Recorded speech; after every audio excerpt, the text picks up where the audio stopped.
On a daily basis, Pigeon Point would have been full of activity on the water, whether it be dragon boating, wind surfing, or even kite surfing. But we're in the midst of a pandemic, and because of this, these activities have now ceased. My name is Brett Kenny. I own and operate Radical Sports Tobago. We're located on Pigeon Point Beach and provide a various number of kind of adrenaline-seeking water sports activities for everybody. Brett, the beaches have been locked down for some time, COVID pandemic. Tell me, how has it affected the services you provide? Well, essentially or whatever, we have always been, a kind of fun business, and we promoted outdoor, healthy exercise, fun. And, with beaches shutting down pretty much since 2020, all the way through now. I mean, we've had spots of opening and closing, but we are normally, 6 months in advance kind of preparing for the next, big thing. And so we've been unable to kind of prepare, unable to stock, and unable to even feed our kids for this long period. So it's really affected us a lot, and our long-term future is really a question mark at this point. What do you think are some of the solutions that could assist businesses such as yours and the water sport industry in particular? Well, I think we have to do a deeper dive. We had an education issue at the start of COVID. How do we educate our kids? And the government came up with an instant solution to fix that logistics. And that was, let's remove some of the taxation and allow everybody the affordable option to basically get solution to get their kids online. I think that has to be operated maybe like in a holistic approach towards tourism, not just water sports businesses, but all tourism businesses, to give them the option to kind of jumpstart the industry again and allow the private sector to reinvest and create a first world product to be once again perfect or whatever, aligned with the rest of what Trinidad and Tobago is trying to do, which is encourage businesses to thrive. I know some of the tourists that you would have had tourists coming in to try your sports on a regular basis. Tell me, what do you think could be a solution for you going forward, I guess?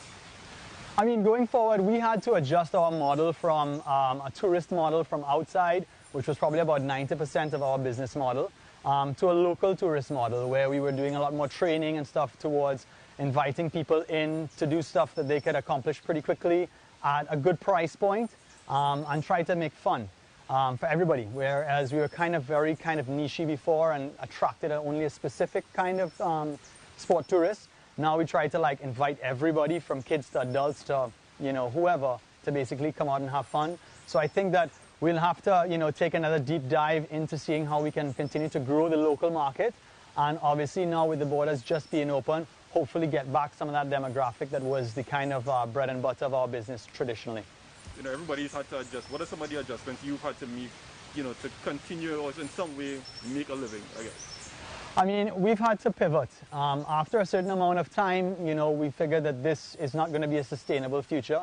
I have kids to feed, I have bills to pay, I got to keep the lights on. So I had to get out of tourism because it seemed almost that the modus operandum at the time was let's support these particular sectors, and tourism was at the bottom of the food chain.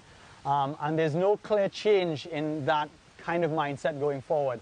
So we had to go into different sectors and start pretty much like we left Trinidad, because we're doing something that is not necessarily what we know how to do, but we have to grow, and the only way to grow is to try new things and try new businesses, which the government is supporting, and hopefully or whatever, when this does fix itself, we'll have more than one foot to stand on, because this has always been my passion, and it gets me out of bed every morning, and that's become much more harder, obviously, in a non-tourism kind of supported niche business. So I hope that things will change. I hope the mentality will change, and I hope we find new ways to kind of incentivize businesses and stuff like us, so we can continue to create amazing things for people going forward. There's this saying, we're all in this together. How willing are you to work alongside the authorities, to find a solution to the problems that you all face?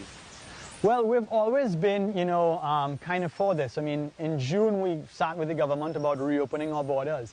And we got super excited to get back, and do some sort of partnership with them.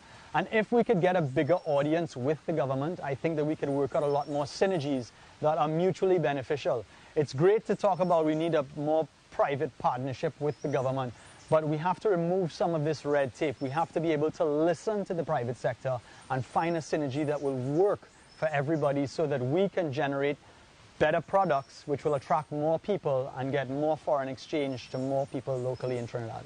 And as we wrap up, tell me what is your hope for the sport in the long term and even in the short term?